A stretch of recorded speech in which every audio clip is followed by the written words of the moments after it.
Jayabet to all of you. Hello friends. I welcome all of you in Jayabet group of school. Friends, last lecture के अंदर हमने Venn diagram देखा था, operation of sets देखे थे, okay. उसमें intersection का, यूनियन का एंड डिफरेंस ऑफ सेट, ये सारे ऑपरेशन हमने लास्ट लेक्चर के अंदर देख लिए थे, ओके। तो जो हमने वेन डायग्राम देखा था वो सिर्फ दो सेट के लिए था।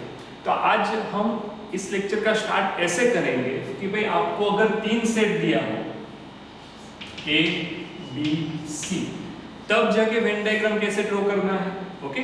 मोर देन वन ऑपरेशन मतलब intersection union, intersection union, intersection, ऐसे कोई ऑपरेशन दिए हो तब जाके आपको वेन डायग्राम कैसे ड्रॉ करना है, ओके। अब मैं आपको एक चीज बताना चाहता हूँ कि सर वेन डायग्राम का आप यूज कहाँ पे करोगे, ओके। तो जैसे आप कोई कॉम्पिटिटिव एग्जाम दोगे, कॉम्पिटिटिव एग्जाम 12th के बाद या फिर ग्रेजुएशन लेवल की कोई भी कॉम्पिटिटिव एग्जाम होगी आपकी, ओके, उसके अंदर एक पर्टिकुलर टॉपिक आएगा रीजनिंग। रीजनिंग के अंदर ऐसा ही सब वेन डायग्राम वहां पे आपको यूज में आएगा, तो यहाँ पे आप अगर सीखे हुए होंगे तो आप वहां पे अप्लाई कर सकते हैं। चलिए बेटा यहाँ पे देखिए, स्टार्ट करते हैं ये चारों ऑपरेशन से, ओके। तो चारों के चारों ऑपरेशन का एक में ही वेन डायग्राम में आपको बता के दिखा रहा हूं।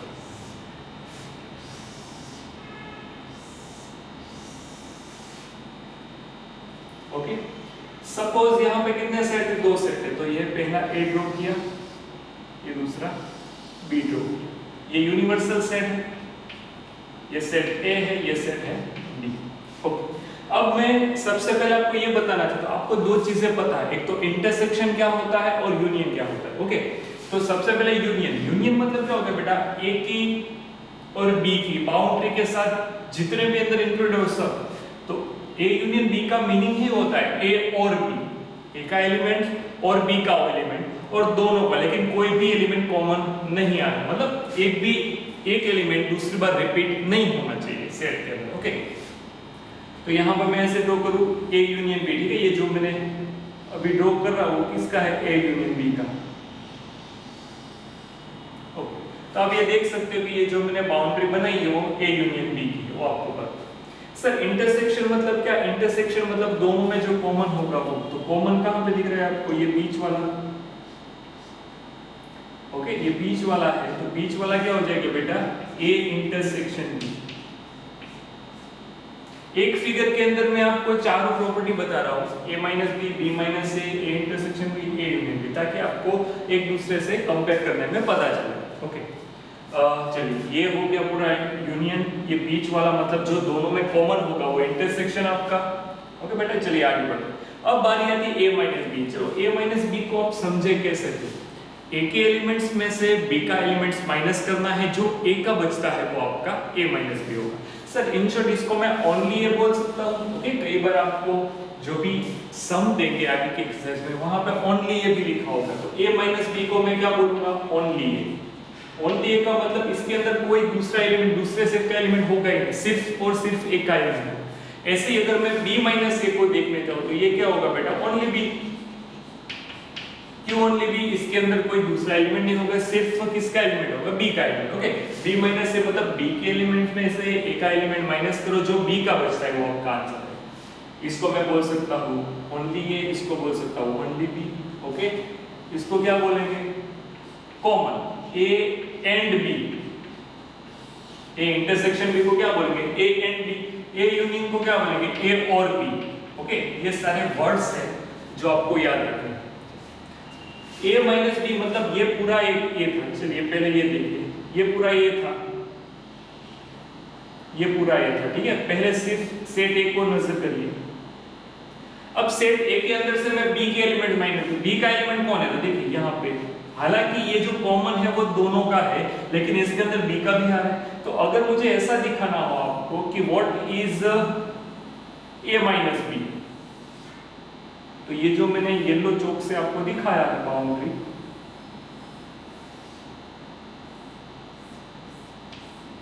ओके, तो इसको क्या बोलूंगा, इसको बोलूंगा ए माइनस बी, या फिर ओनली ए भी बोल सकता हूं, क्योंकि सिर्फ ओनली ए का ही एलिमेंट है। इसके अंदर देखिए ये जो मैंने येलो चौक से दिखाया आपको, यहाँ पे कहीं पे आपको बी का एलिमेंट नहीं दिख रहा, सिर्फ और सिर्फ किसका एलिमेंट दिख रहा होगा, ए का एलिमेंट दिख रहा होगा। ओके, तो ये हो गया ओनली ए या फिर ए माइनस बी। सर अब बी माइनस ए करना हो तो सिंपल सी बात है कि बी का जो भी एलिमेंट, ये पूरा सेट बी दिख रहा है आपको, ये पूरा राउंड बी का, ओके, उसके अंदर से मैं ए का कौन है, ये वाला। हालांकि ये ए और बी दोनों में कॉमन है, लेकिन बी माइनस ए का मीनिंग ही ये होता है कि बी का ही एलिमेंट बचना चाहिए, ए का कुछ भी कॉमन है तो उसको निकालो। ओके, तो यहाँ पर मैं ये ड्रॉ कर रहा हूं बेटा,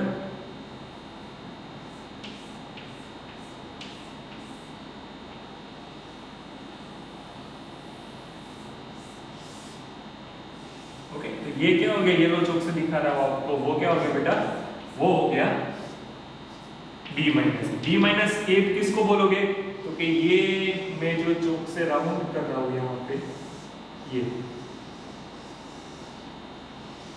ओके, ये क्या हो गया बी माइनस है, इसको क्या बोलूंगा, ओनली बी भी बोल सकता हूं, ओनली बी। तो सर एक सेट के अंदर, मतलब एक एग्जांपल के अंदर मैंने आपको चारों प्रॉपर्टी बता दी। ए माइनस बी मतलब इतना आधा चांद दिख रहा होगा आपको, बी माइनस है मतलब इस सेट वाला चांद, ओनली बी इसको बोल सकते हो, इंटरसेक्शन मतलब दोनों में कॉमन है, और यूनियन का मतलब क्या होता है कि भाई ए का बी का जो भी बाउंड्री मिला के जो भी बन रहा है वो आपका हो गया यूनियन। ओके, तो इस पर्टिकुलर वेन डायग्राम से आपको मैंने चारों प्रॉपर्टी बता दी।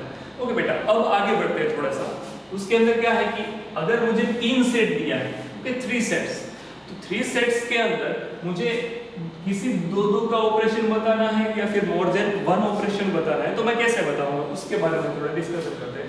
एक बार वीडियो को पॉज करके ये ड्रॉ कर लीजिएगा। ओके, आपकी टेक्स्ट बुक में तो दिया ही है, लेकिन फिर भी ओके,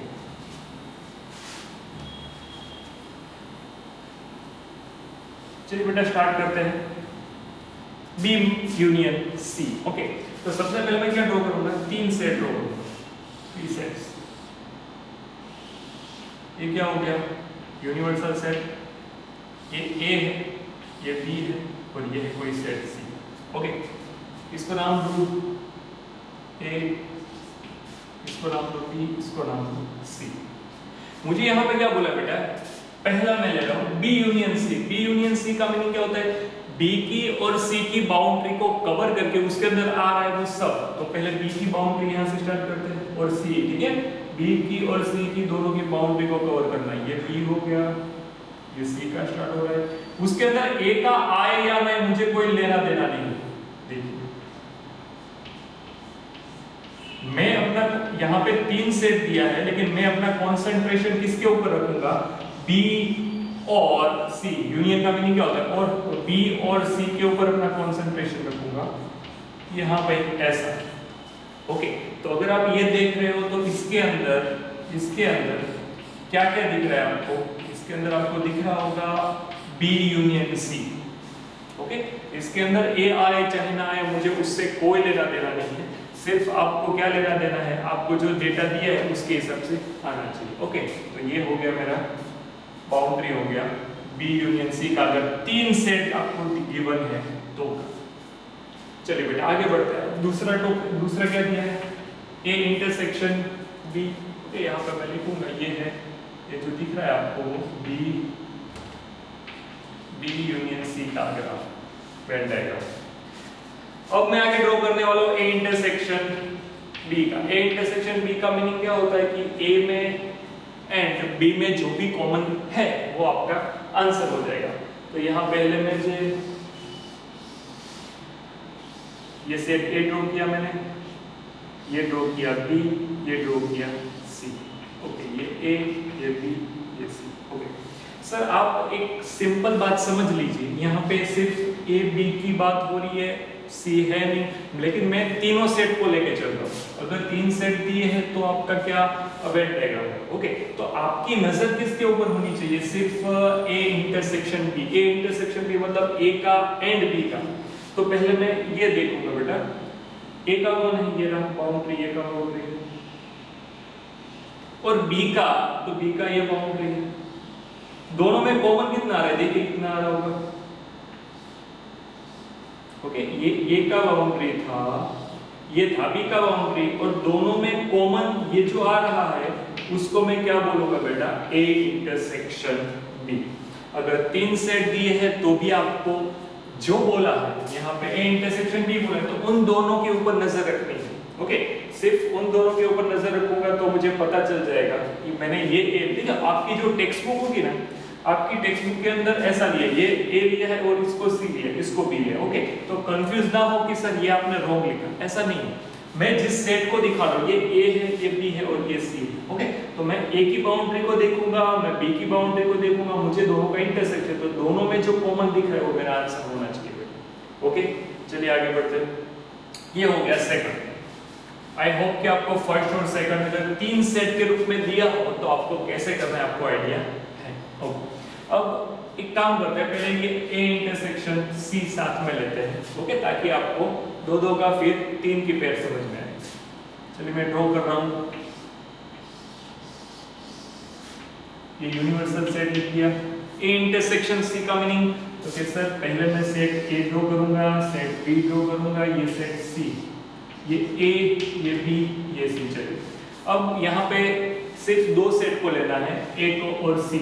ओके, तो ए और सी इंटरसेक्शन के रूप में दिया है तो ए इंटरसेक्शन सी का मीनिंग क्या होता है, ए में एंड सी में जो भी कॉमन है वो, तो ए की बाउंड्री कहां पे, यहाँ पे ये की बाउंड्री, ये सेट सी है तो सी की बाउंड्री कहां, यहाँ पे ए में एंड सी में कॉमन आने वाला एरिया कौन है, तो कितना आप देख सकते हो। ओके, पहले मैंने ए की बाउंड्री ड्रॉ की, उसके अंदर बी का कुछ भी हो उससे मुझे कोई लेना देना नहीं, ये मैंने सी की बाउंड्री ड्रॉ की, उसके अंदर जो भी आ रहा है कॉमन वो मेरा क्या हो गया, ए इंटरसेक्शन सी हो गया। तो ये तीनों ऑपरेशन फर्स्ट, सेकंड एंड ये जो फोर्थ है वो मैंने आपको यहाँ पे वेन डायग्राम के रूप में दिखाया। चलिए आगे बढ़ते हैं। अब अगर मैं ऐसा सोचूं सर मुझे ये 2 ऑपरेशन बताना है, ओके, तो कैसे बताएंगे, तो उसके लिए इसको मैं रफ कर देता हूँ।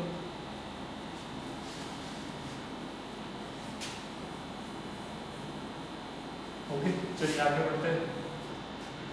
अब बारी आती है A intersection B union C की। चलिए ये थोड़ा अच्छा ऑपरेशन रहेगा, इसके अंदर इंटरसेक्शन एंड यूनियन दोनों की बात करनी है।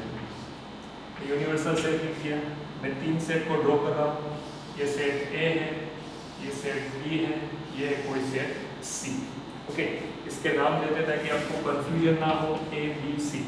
सर ये आप क्यों करा रहे हो, क्योंकि आप जब भी आगे जाओगे, ओके, कोई भी कॉम्पिटिटिव एग्जाम के अंदर वहां पे आपको वेन डायग्राम के प्रॉब्लम्स कहीं ना कहीं पे देखोगे, तो आपको ये करना, ये समझना बहुत ज्यादा जरूरी हो जाता है। चलिए सबसे पहले मैं क्या करूंगा, A intersection B union C है ना बेटा आपके पास, तो सबसे पहले जो दोनों साथ ऑपरेशन हो, ओके, दोनों साथ मतलब 2 सेट का ऑपरेशन कौन सा दिया है, बी यूनियन सी, तो पहले उसको यहाँ पे रिप्रेजेंट करते हैं। बी यूनियन सी, तो बी की बाउंड्री एंड सी की बाउंड्री पूरी आएगी, ये बी सेट है, ये बी सेट है और सी। तो ये जो मैंने इस चौक से आपको दिखाया है, ये जो मैं अभी बाउंड्री बना रहा हूं वो किसकी बाउंड्री बेटा, ये बाउंड्री है बी यूनियन सी की। देखिए ये, ठीक है, ये बाउंड्री किसकी है, बी यूनियन सी की। ओके, अब उसका मुझे किसके साथ इंटरसेक्शन करना है, ए के साथ। तो ये जो बाउंड्री बनी है बेटा, उसका और ए का जो भी कॉमन है, तो ए कहां है, ये रहा। ओके, इस बाउंड्री का ए के साथ कॉमन एरिया कितना दिख रहा है, देखिए ये बाउंड्री ये पूरा है और ये ए है, इसके साथ जो भी कॉमन दिख रहा होगा आपको वो ये होगा। ओके, यही होगा ना बेटा, हाँ देख लीजिए आप। ओके, इतना तो आएगा और ये वाला साइड भी आएगा। तो इस जो मैंने ये शेड बताई है डिफरेंट चौक से, वो मेरा क्या हो जाएगा, वो मेरा हो जाएगा ये वाला A intersection B union C. सबसे पहले मैंने क्या किया, तो सर बी यूनियन सी की बाउंड्री बना दी है, उसके बाद एक के साथ इंटरसेक्शन, तो ये वाली बाउंड्री ये बनाई, तो उन दोनों के इंटरसेक्शन से मतलब उन दोनों में जो कॉमन आ रहा है वो आपको आंसर के रूप में लिखना है। ओके, वेन डायग्राम में ये आपका आंसर हो जाएगा। अब लास्ट है, लास्ट मतलब ये पहले इंटरसेक्शन AB का, फिर इंटरसेक्शन AC का और उन दोनों का यूनियन के रूप में मुझे बताना है कैसे करेंगे। चलिए देखिए, अगर मैं इसको रफ कर दूं तो आपको कोई जरूरत नहीं इसकी। ओके, चलिए मैं आगे बढ़ रहा हूं। अब बारी आती है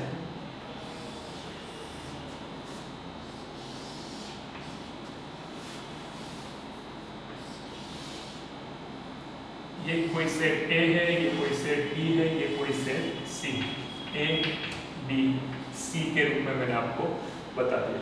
तो अब मेरा पहला काम क्या होना चाहिए बेटा, सबसे पहले आपको A इंटरसेक्शन B पहले दिखाओ। A इंटरसेक्शन B मतलब A में एंड B में कॉमन हो वो। ओके, तो पहले A की बाउंड्री देखते हैं, A की बाउंड्री और B की एंड B की बाउंड्री। ये A यहाँ से जा रहा है, पहले आपको C नहीं देखना है, पहले आपको A एंड B देखना है। तो ये B, okay, A and B मतलब ये क्या हो गया, A इंटरसेक्शन B, ये येलो चौक से मैंने आपको बताया है। ओके, अब मुझे क्या देखना है, A इंटरसेक्शन C। अब मेरी बाउंड्री किसके ऊपर नजर होनी चाहिए, A एंड C को। ये A है, कैसा, एंड C मतलब ये वाला। ओके, उन दोनों को क्या करना है, यूनियन करना है। यहाँ पे आप देख रहे हो। ओके, तो यूनियन का मीनिंग क्या होता है, सब कुछ कवर करना है। तो ये येलो चौक वाला और ये चौक, ओके, तो इन दोनों से जो मिलता है आपको वो कुछ ऐसा नहीं दिखेगा। ये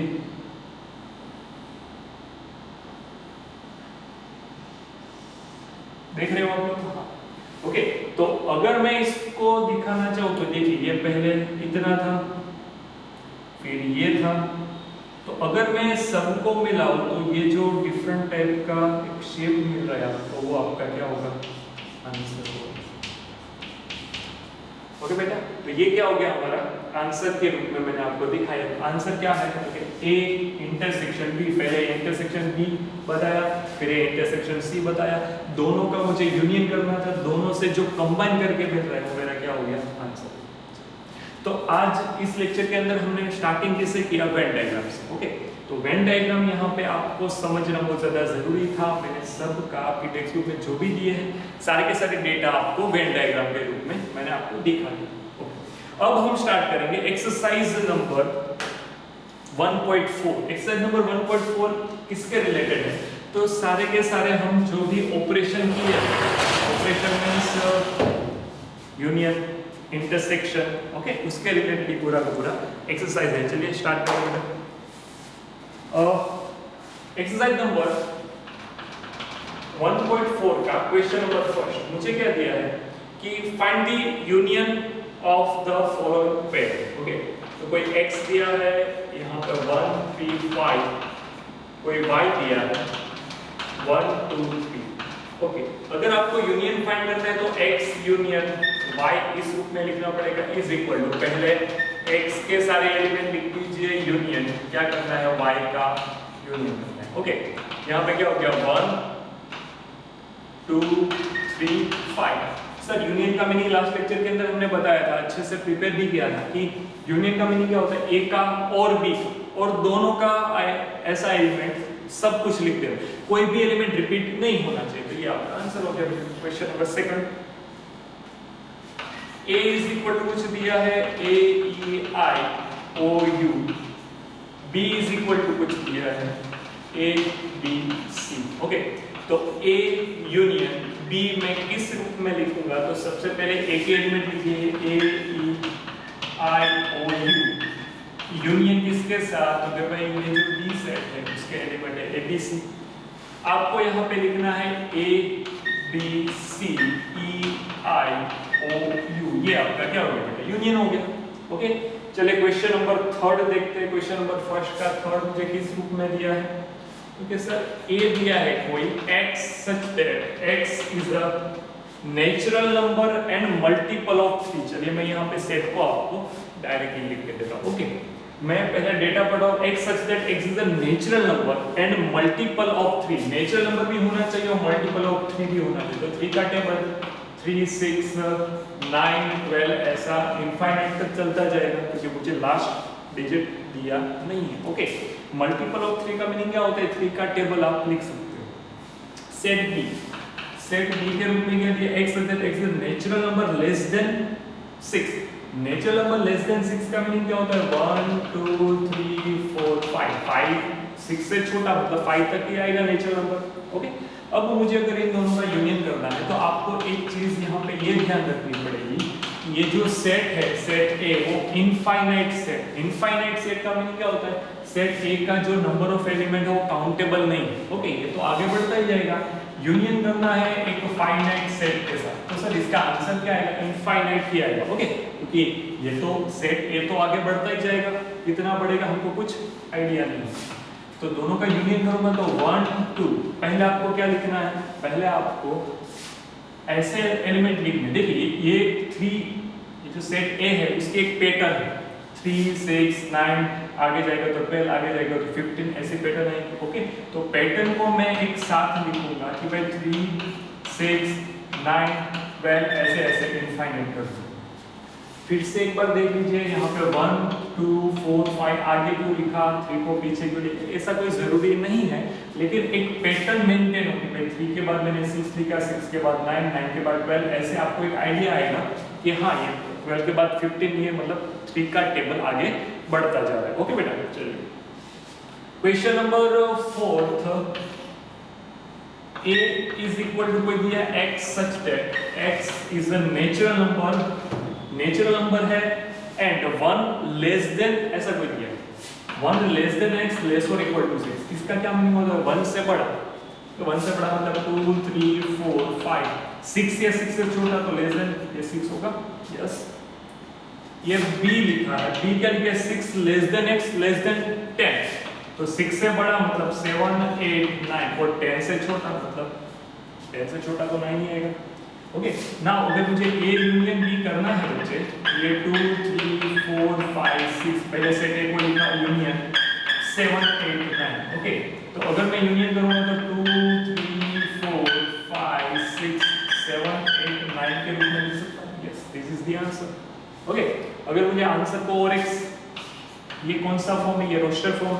अगर मुझे सेट बिल्डर के रूप में लिखना है तो a union b is equal to x such that x belongs to capital N, natural number में से है, हाँ, और वो कौन सा है? x 1 less than x less than 10।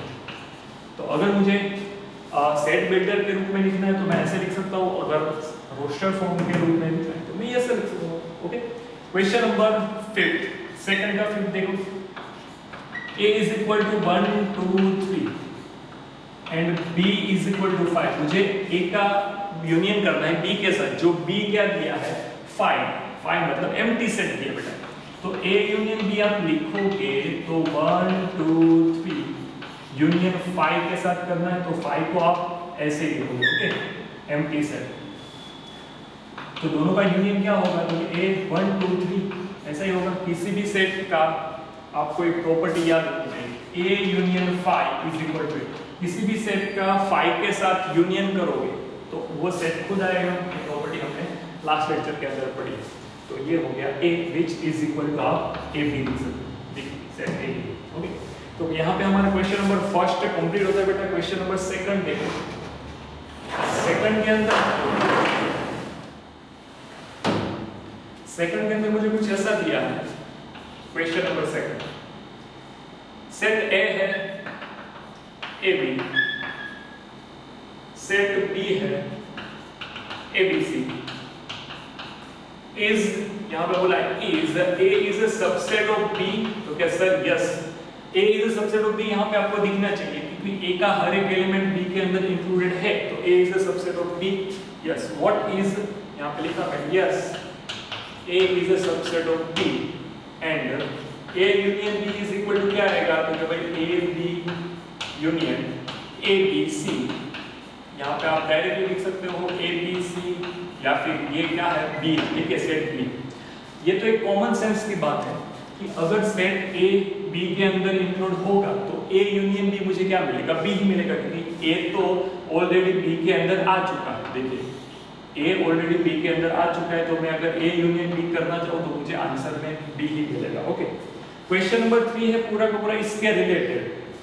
Question number 3 देखिए, if A and B are two set such that A and B दो ऐसे सेट है जिससे ये कंडीशन फुलफिल हो, तो यहाँ ऐसे ही होंगे, ए इंटरसेक्शन बी है, okay sorry A subset B, A subset be fulfil हो रहा है, हाँ हो रहा है, ओके ऐसे कोई सेट है A subset B, then what is A union B, यहाँ पे आपने प्रूफ करके दिया है। देखो अगर ए सबसेट बी होगा देन ए यूनियन बी मुझे क्या मिलेगा, बी मिलेगा। तो यहाँ पे लिख सकता हूँ if A subset B then A union B is equal to what, B, क्योंकि ए के हर एक एलिमेंट बी के अंदर इंक्लूडेड हो जाएंगे, तो A union B. Sir example के साथ अगर बताना हो तो ये रहा क्वेश्चन नंबर 2, क्योंकि क्वेश्चन नंबर 2 के अंदर A is the subset of B दिया है, हाँ ओके, ए का हर एक एलिमेंट बी के अंदर है, तो मैंने ए यूनियन बी किया तो मुझे क्या मिला, जो आंसर मिला वो बी ही था।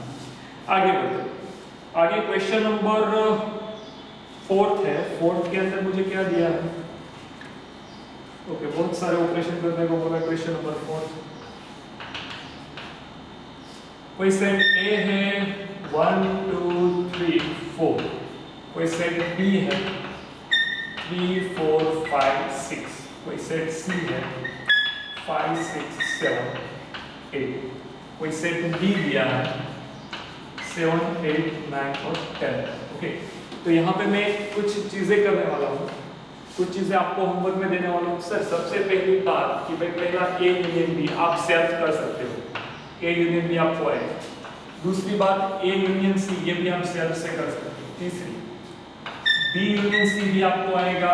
चौथी बी यूनियन डी, ये जो मैं लिख रहा हूँ यहाँ पे ये आपको डेटा कंप्लीट करना बेटा, क्योंकि ये आप कर सकते हो। ओके, 2 2 का ऑपरेशन मैं करा रहा हूँ। A union B union C, sir A union B union C का मीनिंग क्या होता है, ए बी सी का यूनियन, तीनों का यूनियन एक साथ करना। ओके, तो तीनों में जो एलिमेंट है सब मिला के लिखो, कोई भी रिपीट नहीं होना चाहिए। तो आंसर आएगा 1 2 3 4 5 6 7 8। ओके, कोई भी एलिमेंट डिलीट 1 2 3 4 3 4 5 6 5 6 7 8। ओके, मैंने लिख दिया A union B union C. अब बारी आती है फिफ्थ में, A union B union D. अब ए बी और डी के साथ आपको यूनियन ऑपरेशन तीनों का मिला के करना है। कैसे आएगा बेटा, तो यहाँ पे 1 2 3 4 5 6 7 8 9 10। ओके, अगर आप एलिमेंट एक गिनते जाओगे तो 1 2 3 4 1 2 3 4, यहाँ पे 3 4 था, दूसरी बात तो लिख नहीं सकता, 5 6, ये 5 6 लिख दिया, फिर 7 8 9 10। ओके, नाउ क्वेश्चन नंबर 5 के बाद अगर मैं 6 देखूं तो यहाँ पे B union C union D दिया है, मुझे किसको देखना है, यहाँ पे बी सी और डी को देखना है। ओके, तो स्टार्ट करते हैं। 3 4 5 6 लिख दिया, फिर आएगा 7 8, फिर आएगा 9 और 10। ये क्या हो गया मेरा आंसर। ओके बेटा, अब क्वेश्चन नंबर 5 से हम अगले वीडियो लेक्चर के अंदर देखने वाले बेटा। ओके, तब तक के लिए प्लीज ये प्रिपेयर करिए। जय हिंद।